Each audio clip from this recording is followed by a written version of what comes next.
Right, well, welcome, Sean, to this session. And I know that you've had a really interesting project with compliance and you've done all manner of wonderful things. Before we get going, it would be really great if you can introduce yourself and your organisation. Yeah, so I'm Sean Lawless. I'm the Assistant Director of Technology and Innovation at Northstar Housing Group. We're a housing association based up in the northeast of England. We've got properties from Barnard Castle across to Hartlepool and from North Yorkshire up to Tyneside. So we cover a large area. We're not a particularly large housing association, but we're quite diverse in the communities that we serve. We've got about 100 members of staff, and yeah, we're obviously working on a big project at the moment. So, speaking about that big project, let's just go back to the very beginning. What were the reasons that you wanted to go with Microsoft Dynamics to essentially replace your legacy housing management system? It's a decision that took probably the best part of 2 years in the making. So we always knew that we wanted to leave our legacy housing management system, which is Capita Open Housing, but we weren't too sure as to where we wanted to go to. So we invested a lot of time, the best part of a year really, to make that decision in regards to technology. The biggest thing that we wanted to do really is to make sure that we made a decision of either moving to another housing management system or a newer technology. We didn't think that we could go out to market or procure with both still in the mix. So we had to spend a lot of time deciding which direction we wanted to go in. So we did some soft market testing. We brought new technology to see, such as Microsoft Dynamics, Salesforce, and we brought some of the legacy partners in to see. That gave us a bit of an opportunity to see the art of the possible. And then we had to really, as an organisation, understand where we wanted to go in the next 5-10 years, and that was a decision that was a big one for us to make. One of the things that we wanted to do throughout the procurement was to replay our values back through, and one of our values is being courageous, and we felt like making the decision to go to a newer technology was playing back into our values. It would have been perhaps much safer to say where we were in a world that we'd been operating in, but that's not where we wanted to go. So we made the decision to move to a newer technology. And then the more that we saw of the capability within Dynamics made us choose Dynamics over an offering from AWS or Salesforce or others that are in the market. It was about the capability to be able to work to where we want to get to, really, for Northstar is the reason why we ended up making the decision about Microsoft Dynamics. Very good. And obviously the project, I think you started off with complaints and then you decided to go with compliance next. And obviously that's what we're here to talk about today. So why did you decide to implement compliance as the next product stack, I guess? First of all, we made the decision to go with complaints, first of all, so that we could get an understanding about the capabilities of Microsoft Dynamics. We were replacing what in essence was a spreadsheet and moving that over for complaints. That was quite a nice soft launch for us, a good way for the staff to get buy-in of the system that we were moving over to. And then there was a big decision to be made about what that second module would be. There was lots of value in that being the repairs module, that being the housing tenancies module. The reason why we landed on compliance is we were really struggling to get good reporting from our current system. We were working in the background trying to get Capita Open Housing connected to Power BI. The way that we'd set up the legacy platform, the way that BI was interpreting it, we hadn't set it up very well. We were doing gas servicing over 11 months, but then trying to report that over a 12-month period to make it comparable. So we sat down, and when we realised that reporting, we could invest lots and lots of time and money to get that reporting right for a short period of time, or we could bring compliance second in line and get that to exactly where we wanted it to be. So one of the big drivers was the ability to have clarity on reporting, really. Okay. And I guess compliance is one of those areas that, particularly when it comes to certificates, and if most of your compliance is outsourced, which I think most of your compliance is outsourced, it can be an absolute nightmare collating all that information together. So how did you tackle those sorts of problems? Yeah, that exactly is the biggest problem. We've got different contractors dealing with different elements. I think where we were with our previous system, not each process was aligned to one another. So the gas servicing process was different to the electrical servicing process. That was then slightly different to the PAT testing and different to the air source heating. So we had this disparity of process. And then use of the system was very different depending on which area. So within our team, we've got 2 compliance coordinators. They were very siloed in the way that they were working. And it was a lot of it was dependent on how they worked with the contractor, even through to the payment. So we had some contractors who we were paying via a sort of traditional certificate run, which is our preferred method.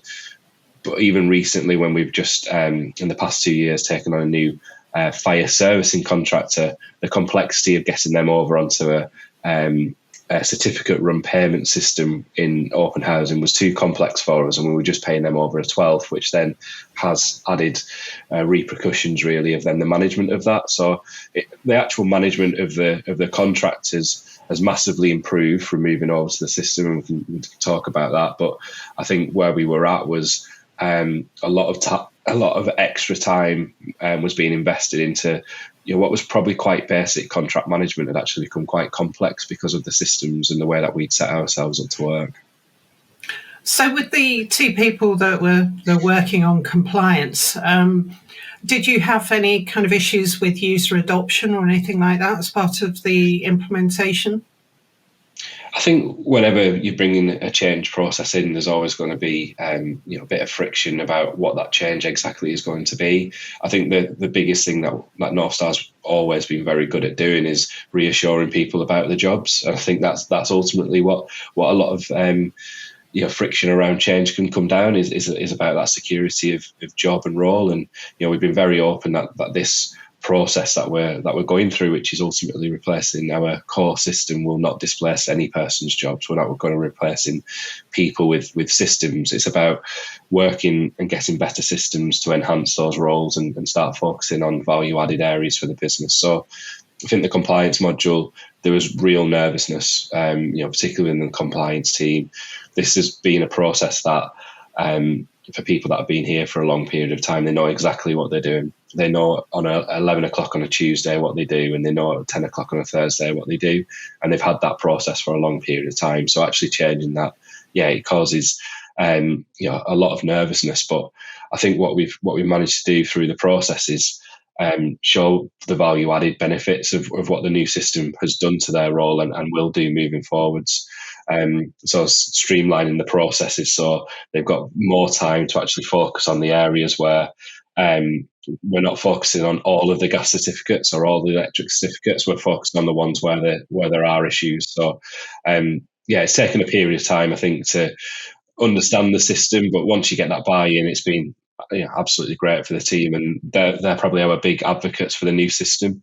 Throughout the whole of Northstar now, they're the people that we'll go to. So there were some integrations needed, weren't there, as part of the project too, particularly around open accounts. And also, I think you started to leverage iMail integration to allow you to produce letters. Yeah, the iMail one from the complaints module and the compliance one has been a real sort of value-added process for us. So that's the ability that we can send letters straight from the system, and we can automate them if required. So the example being when we're sending reminders to customers around the gas servicing being due, the first 3 letters of that process are all done by the contractor. We receive information back from the contractor via the system to say, we've sent letter 1 on this date, we've sent letter 2 on such a date. And then the system generates a view for us that once letter 3 has been sent and we're 30 days away from a property becoming non-compliant, the team get a nice little view where they can use a Microsoft Flow within the system that will then generate all of the letters. There might be 1, there might be 100. It'll generate them all together. They're all pre-filled with the address, tenant's name, address, the date of the appointment, and that goes off and is then sent via iMail as a letter to that address. So all of that then as evidence is saved within SharePoint. So if we need to say, we definitely sent that letter on such a date, we've got a full audit trail back into SharePoint within Dynamics to be able to to see that. So again, a lot of these elements that we brought into the system are value added and quick wins for the team. Just the ability to send a letter for, that's a transactional time that now is a 2-3 clicks of a button. Previously, that would have been, whether they did it by mail merge or they typed them in manually. We're talking about time saving, and that's across gas, electric, and all the compliance areas where we utilize that letter process. The other integration that we've got, which is probably the one where, if anybody's thinking around changing systems, is always the one that creates probably the most nervousness, is that connection between systems, particularly a finance system. By doing compliance before we did the rents module, allowed us again to get that buy-in from the business that actually this does work and the integration is as clean as you'd hope it would be. So what we did with the compliance module is get that connection over to open accounts, what we use for our finance software, so that when we're doing the certification run, everything matches up. It goes over to open accounts, and the payments, I know little around what happens after that, but it goes over to them, and then the finance team are happy with what they get from that and what we get back into the system. That's been by doing that before we've done the rents module, which we're in the middle of right now, has been huge, because it just means that there's a trust in the system, rather than putting all of the high values through of rents to start with. Yeah, and just for the audience, if they don't know what iMail is as well, it's a fulfillment solution. So you can send across a load of PDF documents that need to be sent out to residents en masse, essentially, and all of that is integrated within Dynamics now for you. So in terms of data then, because data is always one of those areas that presents the biggest problem for any implementation, how did you handle the data side of the project? It's probably one of the biggest risk areas that you've got when you start this project. How do you know that you'll have the same number of elements on one system and bring them all over to the other, and how will you know that you've got that? So the way that it's been managed has been meticulous. We've had data meetings every week with the sort of data specialists at Red Kite to make sure that we're bringing across the data that we say we will. Having that understanding within Northstar has been of massive importance, so understanding where our data sits within open housing and how the tables can then marry up across the dynamics. And we thought with compliance data, we're never going to get a better chance to actually, if there was ever an element to add like a third line of defence to a risk management by saying that you've checked every single certificate, you're never really going to have an excuse to do that again. So we took that opportunity, particularly with the gas certificates, to use the technology that's in the system, but also just that sort of audit trail of getting all of the certificates from the system and putting them back through the new system. And we'll touch on the AI technology that's built into the system, but ultimately by leveraging that AI technology and loading all of the certificates up, and we upload them all into SharePoint, the AI technology takes over and loads them all into the system. What that allowed us to do was be able to relay back to senior management team and board that we can 100% guarantee that every single certificate that has gone back into the system is valid and is there. And that's a process where if you're just doing a change of database, or you're doing this quite blindly, you don't always get that opportunity to do so. Leveraging the technology that's available to us has added an extra level of assurance that we can add to this project, really. And I think that's one of the biggest areas of innovation, putting aside the integrations that you got, is the use of AI. Because basically you did something which certainly when I've done project implementations, I've never done before, which is rather than use a legacy system to populate the database, you use the certificate and used AI to basically scan those certificates and upload them directly into Dynamics. So that information in Dynamics was accurate and totally based on the certificates. Yeah, absolutely. So the way that process works is we spent a lot of time with Red Kite mapping out variables within certificates within certain areas. So we know that on our gas certificates, the UPRN and the address typically is within a similar place. The signature box will always be in a particular place. And then through machine learning and sort of weeks of the developers sort of playing around with all the different certificates, we've got to a level where we simply add a certificate, or the contractor now adds a certificate to a SharePoint folder. The machine learning then takes over and validates that certificate. If it isn't valid, it'll move it into a folder, which we've just called a failed folder. Excuse me. And that's where the compliance coordinators now spend their time. So we're talking, a couple of certificates every few days where they might need to pick that up. That's moved into the failed folder, rather than 4,000 certificates every year for gas, entering all that detail. The system doesn't just check it for its validity, it then moves all of that data over into Dynamics. So it will make sure that the UPRN is the same UPRN that should be assigned to that property. If it's a digit out, if it doesn't quite match out, that'll move it into the failed folder. It checks that it's signed, it checks that it's in date, and then picks all of the key information up and populates that. So we can get data such as the engineer that attended the property, and if they've spelt their name in a particular way, it will pick up all of those digits and add that into the system. The date that it was done, it will then calculate that an LGSR is due within 12 months. Reset that job, get it ready for invoice on the certificate run, and reset that whole process for the following year. So there's a lot of time with the certification now where it's just happening. We don't really need to think about it. We're now working on the exceptions. So we're working in that failed folder. And the reason why we go to that failed folder typically is a contractor's not put the UPRN in quite correctly, or they've taken a photograph of a signature which is a really faded signature, and we've set it so that we want to check that just to make sure that certificate is signed. So we're dealing with the exceptions now, which has been a huge time saving for the team. And also a benefit to the contractors, I would say, because I think I saw some of the examples, particularly around the signatures, where someone had kind of written their signature on a post-it, taken a photo of it from about 4 foot away, and said, well, there you go, that's a signature. And obviously that certificate would be rejected.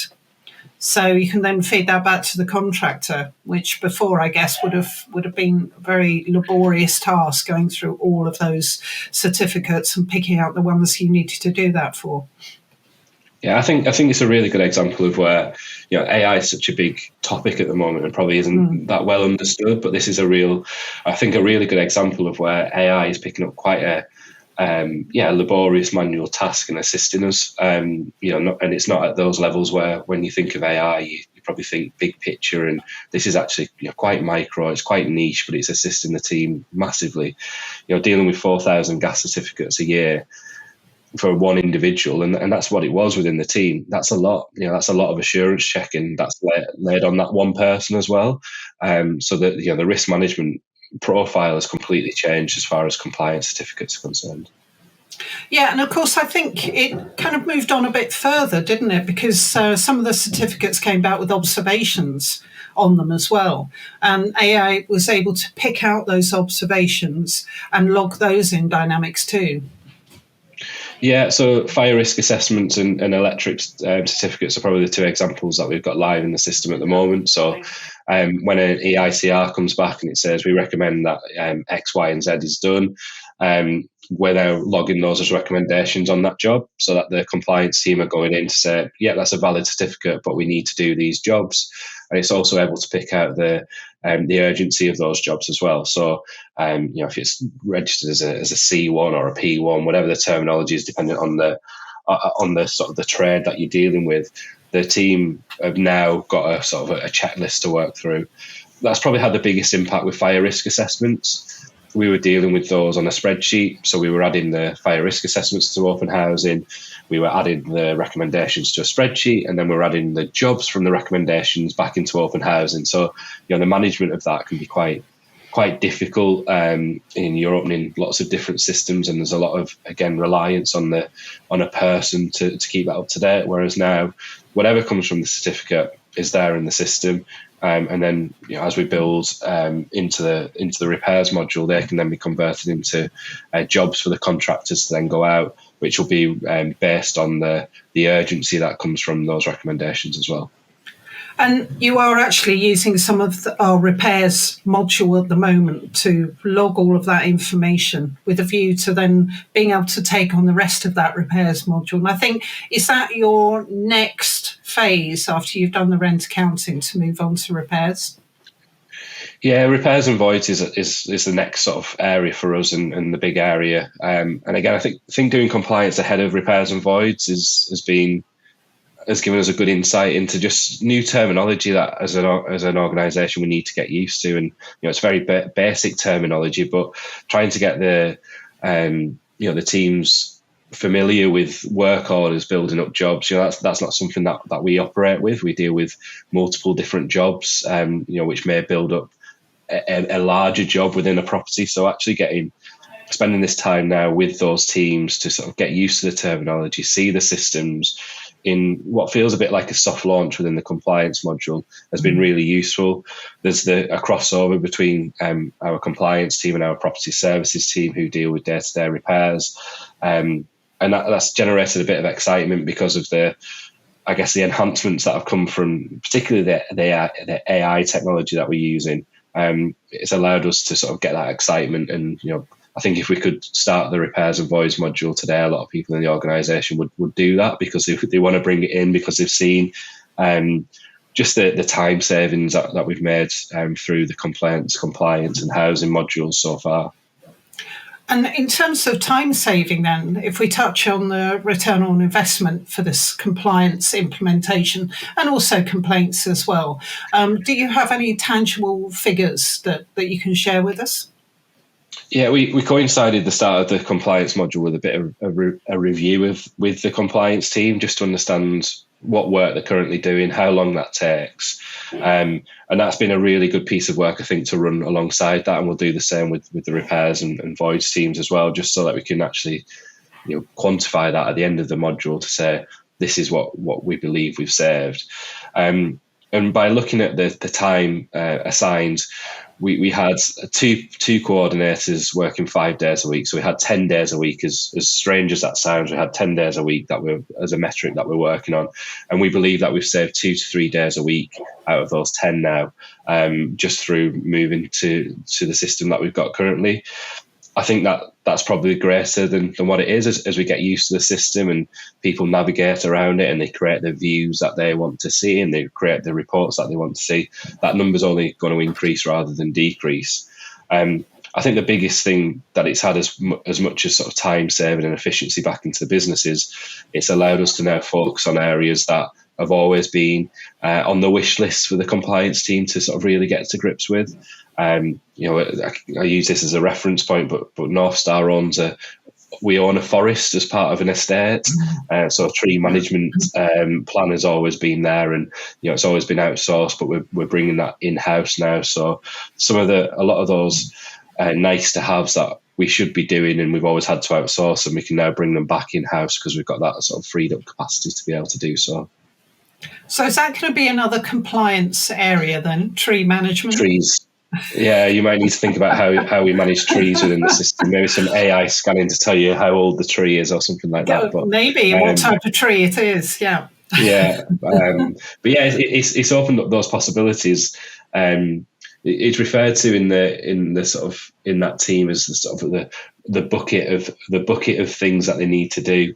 And it's always been there, and I think felt like it's always been increasing for them. But now we're actually, having a look what's in there and building those processes out for them.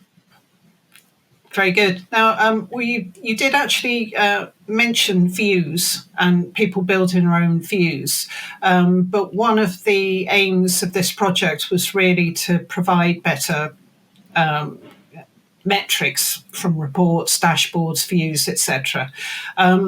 Has that worked out as you expected?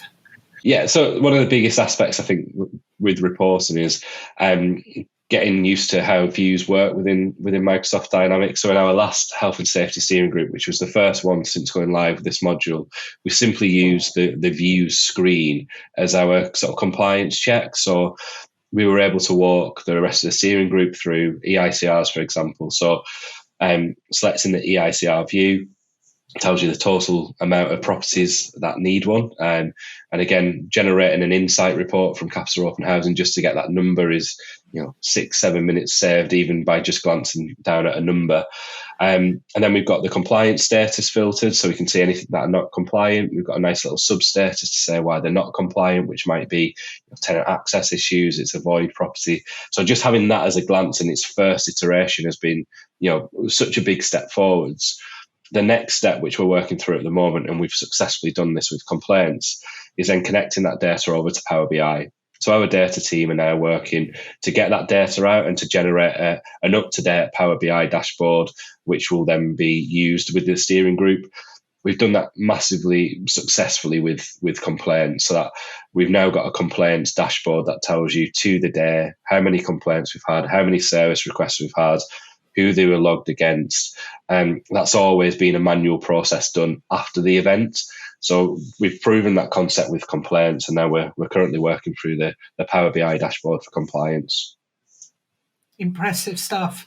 And I think the next thing to mention is that you have been nominated for an Innovation Award as well. Yeah, so the work that we've done with Red Kite in regards to building, particularly their AI technology, is a finalist in the Housing Technology Awards in 2024, which are the first time those awards have been held.